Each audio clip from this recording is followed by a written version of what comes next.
வணக்கம் welcome to food tasty. நான் உங்கள் ஷெஃப் Malgudi Kavitha. இன்னைக்கு ஃபுட் டேஸ்டியில் டேஸ்டியான டிஷ் என்ன அப்படின்னு பார்த்தீங்கன்னா பாப்படி பன்னீர்.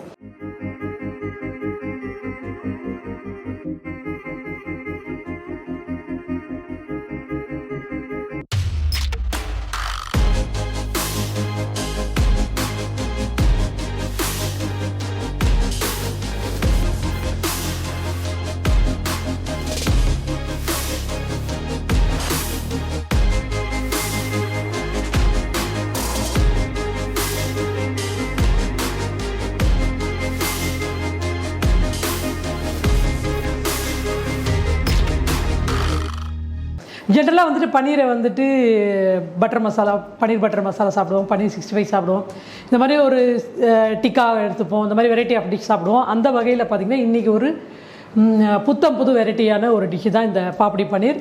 நம்ம செட்டிநாடு பால்கட்டி பிரட்டல், செட்டிநாடு ஸ்டைலில் பால்கட்டி பிரட்டல் பண்ணி அதை வந்துட்டு நம்மளுடைய செட்டிநாடு மிளகு தட்டை இருக்குல்ல, மிளகு தட்டையில் வச்சு நம்ம ப்ரெசென்ட் பண்ண போகிறோம். இந்த பாப்படி பன்னீர் பண்ணுறதுக்கு தேவையான இன்க்ரீடியன்ஸ்லாம் என்னென்ன அப்படின்றத நம்ம முதல்ல பார்த்துடலாம்.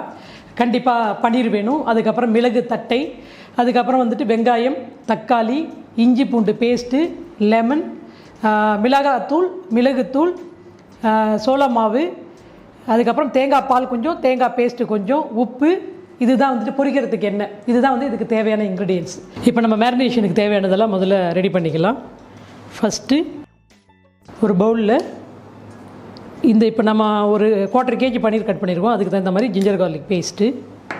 சிம்பிள் மேரினேஷன் தான், நோ காம்ப்ளிகேட்டட். இதில் lime juice, instead of water நம்ம லைம் ஜூஸ் யூஸ் பண்ணுறோம். தேவையான அளவு உப்பு. இதை முதல்ல இந்த ginger garlic paste, lime juice, சால்ட்டை வந்துட்டு நல்லா மிக்ஸ் பண்ணிக்கோங்க. புளிப்பு இருக்கும், உப்பு இருக்கும், ஜிஞ்சர் கார்லிக்கில் இருக்கிற அந்த ஸ்பைசி இருக்கும், கொஞ்சமாக பிளாக் பெப்பர்.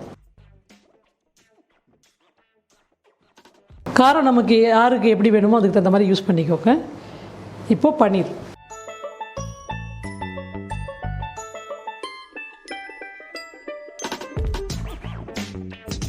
எல்லா இடத்துலையுமே அந்த புளிப்பு, அந்த காரம், அந்த உப்பு எல்லா இடத்துலையுமே மிக்ஸ் பண்ணுற மாதிரி ஜஸ்ட்டு வந்துட்டு தண்ணி போட தேவையில்லை. ஸோ இந்த மாதிரி எல்லா இடத்துலையும் நீங்கள் வந்துட்டு ஸ்ப்ரெட் பண்ணுற மாதிரி, ஃபுல்லாக எல்லா இடத்துலையும் ஸ்ப்ரெட் ஆகிற மாதிரி ஜிஞ்சர் கார்லிக் லைம் போட்டுக்கோங்க. ஃபைனலாக நம்ம கார்ன்ஃப்ளவர் இருக்கு இல்லையா, ஃப்ளார் வந்துட்டு அப்படியே டஸ்ட் பண்ணிடலாம். நான் இப்போ 1/4 kgக்கு ஒரு 2 ஸ்பூன் வந்து போட்டிருக்கேன்.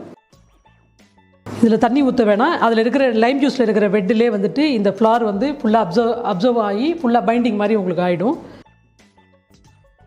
இதே பவுல்லே வச்சுக்கலாம் திருப்பி.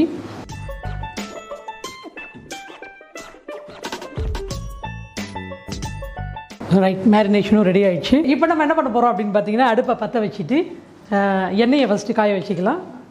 அதுக்கப்புறம் நம்ம சாட்டை பண்ணிக்கலாம். ஓகே, அடுப்பு பற்ற வச்சு பேன் வச்சாச்சு. இந்த பக்கம் இந்த பேனில் வந்துட்டு ஆயில் வந்துட்டு ஹீட் ஆகிட்டு இருக்குது. இந்த மீன் டைம் நம்ம என்ன பண்ண போகிறோம் அப்படின்னா, எண்ணெய் ஊற்றணும். ஆக்சுவலி இது டீப் ஃப்ரை பண்ணி தான் போடுறோம் இல்லையா, அதனால் ரொம்ப அதிகமாக தேவைப்படாது. இந்த டொமேட்டோ ஆனியன் சாட்டை பண்ணுறதுக்கு மட்டும் ஆயில் நீங்கள் கொடுத்தா போதும். எண்ணெய் நல்லா காயிட்டும். காஞ்சதுக்கப்புறம் இதில் வந்துட்டு ஆனியன் போட்டிருக்கோம். ஆனியன் நல்லா கலர் வரட்டும். அதுக்கப்புறம் நல்லா ப்ரௌன் ஆனதுக்கப்புறம் ஜிஞ்சர் கார்லிக் பேஸ்ட்டு நம்ம ஆட் பண்ணிக்கலாம்.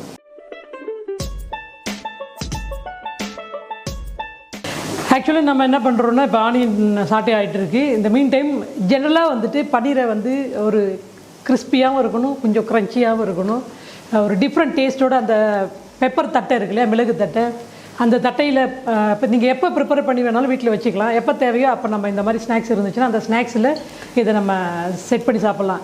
இப்போ நமக்கு அந்த பக்கம்லாம் பார்த்திங்கன்னா நாமக்கல், கரூர், நாமக்கல், சேலம் சைட்லலாம் பார்த்திங்கன்னா தட்டுவடை செட்டுன்றது ரொம்பவே ஃபேமஸ். இன்ஸ்டெட் ஆஃப் தட்டுவடை செட்டுக்கு பதிலாக வெஜிடபிள்ஸ் மற்ற இது பண்ணுறதுக்கு பதிலாக இந்த மாதிரி ஸ்டஃபிங் கூட நீங்கள் வந்து ட்ரை பண்ணலாம். இப்போ நான் பன்னீர் பண்ணுறேன் அப்படின்னா, பன்னீர் பிடிக்காதவங்க மின்ஸ்டு மீட் வைக்கலாம், மின்ஸ்டு சிக்கன் வைக்கலாம், ஈவன் ஃபிஷ்ஷு வேணும்னா கூட ஃபிஷ்ஷு 65 மாதிரி போட்டு சங்க்ஸ் பண்ணி பன்னீர் மாதிரியே நீங்கள் 65 வச்சு ஃபிஷ்ஷு 65 மாதிரி பண்ணி கூட நீங்கள் அதில் டிஃப்ரெண்ட்டாக ட்ரை பண்ணி பார்க்கலாம். உங்களுக்கு எது பிடிக்குதோ, எப்படி சாப்பிடணும்னு ஆசைப்பட்றீங்களோ நீங்கள் அப்படிலாம் ட்ரை பண்ணுங்கள். எக்கு வேணும்னா கூட எக்கு டிக்கா மாதிரி ரெடி பண்ணி, எக் பஜ்ஜி போடுறோம், எக் போண்டாலாம் போடுறோம்ல, அதை மாதிரி ட்ரை பண்ணி கூட நீங்கள் சாப்பிட்லாம். ஆனியன் நல்லா ப்ரௌன் ஆகிட்டுருக்கு.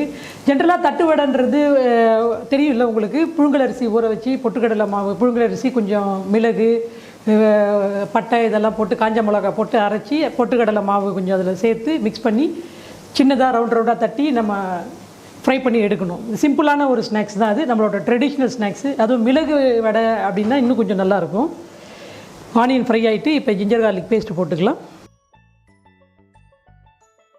ஜிஞ்சர் கார்லிக் பேஸ்ட் போட்டாச்சு. இந்த ரா ஃப்ளேவர் டிஸப்பியர் ஆகிற வரைக்கும் லைட்டாக சாட்டை பண்ணிவிட்டு இப்போ நம்ம இதில் வந்து டொமேட்டோ போட போகிறோம்.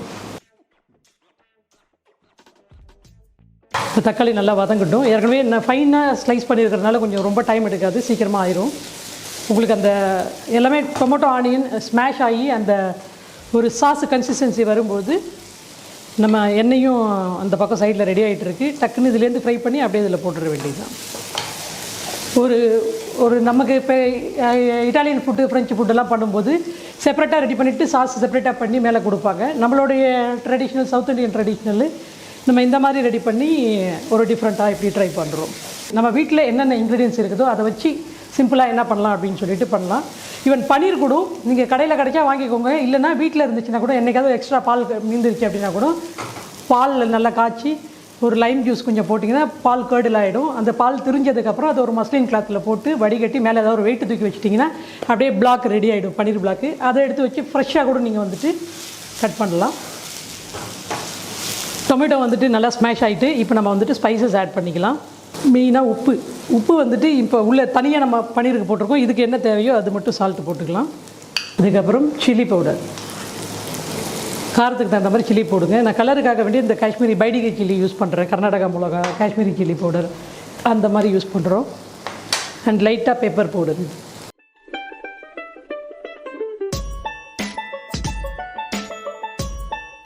இப்போது லைட்டாக தேங்காய் பால் கொஞ்சம், தேங்காய் பேஸ்ட்டு கொஞ்சம் போட்டுக்கலாம்.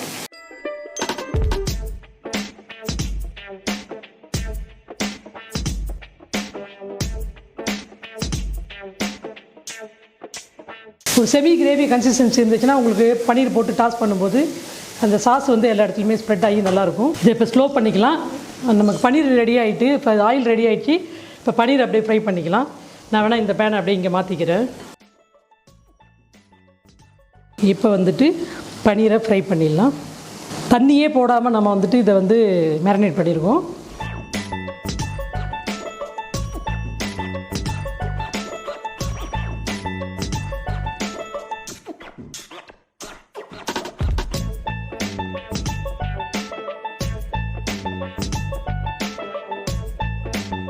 பன்னீர் நல்லா ஃப்ரை ஆகிடுச்சு. இப்போ நம்ம பன்னீர் இதில் எடுத்துடலாம்.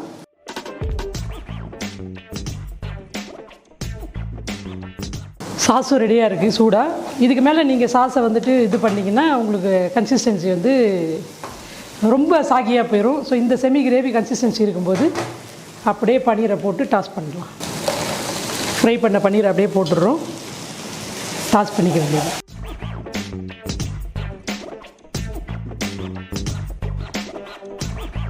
பன்னீர் ரெடி ஆகிடுச்சு. இதில் ஃப்ரெஷ்ஷாக கொஞ்சம் கருவேப்பிலை மட்டும் ஃபைனலாக போடுங்க. அந்த ஃப்ளேவர் அப்படியே இருக்கும் உங்களுக்கு.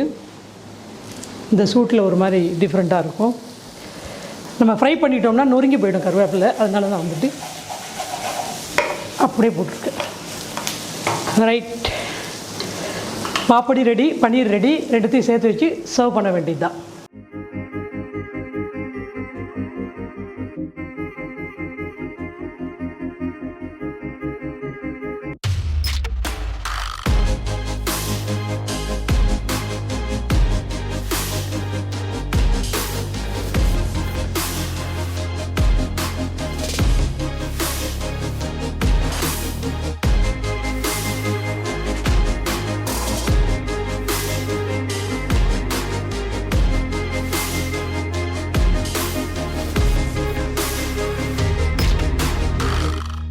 என்னங்க பாப்படி பன்னீர் பார்த்தீங்க இல்லையா, நெஞ்செல்லாம் படக்குன்னு அடிக்குதா? கண்டிப்பாக என்ன பண்ணுறீங்க, உடனே போகிறீங்க, ஒரு பாப்படி வாங்குறீங்க, பன்னீர் வாங்குறீங்க. இந்த பாப்படி பன்னீர் டிஃப்ரெண்ட்டாக ட்ரை பண்ணி வீட்டில் இருக்கிறவங்க எல்லாருக்கும், எஸ்பெஷலி குழந்தைங்களுக்கெல்லாம் கொடுங்க. ஈவினிங் டைமில் அப்படைசராக நீங்கள் கொடுங்க. தொடர்ந்து பாருங்கள், ஃபீட்பேக் சொல்லுங்கள். மறுபடியும் இதே நிகழ்ச்சியில் ஃபுட் டேஸ்டியில் டேஸ்டியான இன்னொரு டிஷ்ஷோட உங்களை நான் சந்திக்கிறேன். அது வரைக்கும் வணக்கம் கூறி விடைபெறுவது ஷெஃப் மால்குடி கவிதா.